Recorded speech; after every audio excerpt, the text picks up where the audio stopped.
នឹកម៉ែនឹកពុកនឹងពូមីងដែលធ្លាប់ស្រឡាញ់នឹងរាប់អានខ្ញុំពិត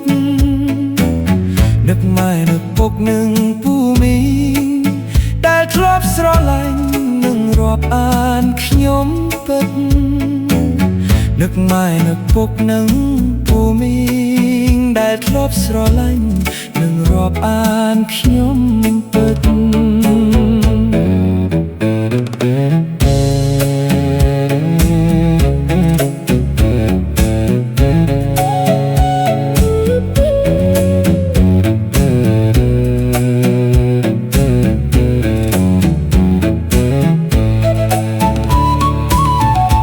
ជាផ្ទៃមេដូចជាស្ទឹងនឹងតនលេដូចជាអារម្មណ៍ត្រជាក់អស់មួយជីវិត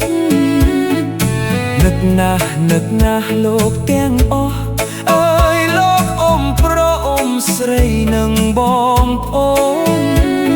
នៅឆ្ងាយនៅកាណាដាក្មួយសូមគប់ពី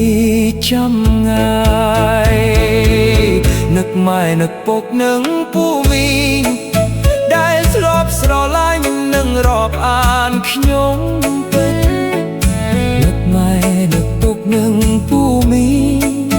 ដែលធ្លាប់ស្រឡាញ់នឹងរាប់អានខ្ញុំពិត